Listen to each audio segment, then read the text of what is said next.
ఒకప్పుడు టాలీవుడ్ కోలీవుడ్ అనే తేడా లేకుండా వరుస ప్రాజెక్ట్స్తో రెజీనా కసాండ్రా ఓ వెలుగు వెలిగింది. అగ్ర హీరోల సరసన నటించే అవకాశం రాకపోయినా టైటు హీరోలైన రవితేజ, సాయిధరం తేజ్, గోపీచంద్, సందీప్ కిషన్ వంటి వారితో జతకట్టి తనకంటూ ప్రత్యేకమైన ఇమేజ్ను క్రియేట్ చేసుకుంది. గ్లామర్ పాత్రలతో పాటు నటనకు ఆస్కారం ఉన్న రోల్స్ చేస్తూ దక్షిణాదిలో తనకంటూ ఒక బలమైన పునాది వేసుకుంది. ఈ క్రమంలోనే బాలీవుడ్లో తన అదృష్టాన్ని పరీక్షించుకునే ప్రయత్నం చేసింది ఈమె. అనిల్ కపూర్, సోనం కపూర్ వంటి బడా స్టార్స్ ఉన్న ఏక్ లడ్కీకో దేకాతో ఐసా లాగా సినిమాతో హిందీలోనూ ఎంట్రీ ఇచ్చింది. కానీ ఆ సినిమా బాక్స్ ఆఫీస్ దగ్గర బోల్తా కొట్టడంతో ఆమె ఆశలు అడియాశలయ్యాయి.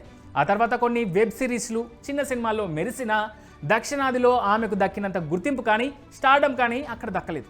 కనీసం పట్టించుకున్న పాపాన కూడా పోలేదు.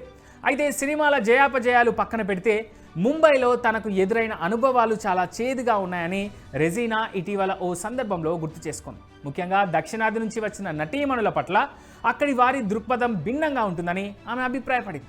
అక్కడి వాళ్ళ మాటల్లో, ప్రవర్తనలో ఒక రకమైన వివక్ష స్పష్టంగా కనిపించేదని, దక్షిణాది నటులంటే ఒక రకమైన చిన్న చూపు ఉండేదని ఆమె మాటల ద్వారా అర్థమవుతాం. బాలీవుడ్ వాతావరణం తనకు ఏమాత్రం సౌకర్యవంతంగా అనిపించలేదని, అక్కడ పనిచేయడం ఒక ఇబ్బందికరమైన అంశంగా మారిపోయిందని రెజీనా ఆవేదన వ్యక్తం చేసింది. ఆ సంకుచిత వాతావరణం కారణంగా అక్కడ సినిమాలు చేయాలంటేనే భయం వేసే పరిస్థితి వచ్చిందని పేర్కొంది. అంతేకాదు, మన సౌత్లో హీరోయిన్లకు ఉండే ఫ్రీడమ్ అక్కడ ఉండదని ఓపెన్గానే స్టేట్మెంట్ ఇచ్చింది రెజీనా.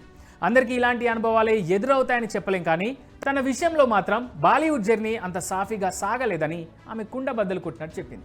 బాలీవుడ్ కల్చర్ మీద ఇంతలా అసంతృప్తి వ్యక్తం చేస్తున్నప్పటికీ రెజీనా అక్కడ ప్రయత్నాలను మాత్రం ఆపలేదు.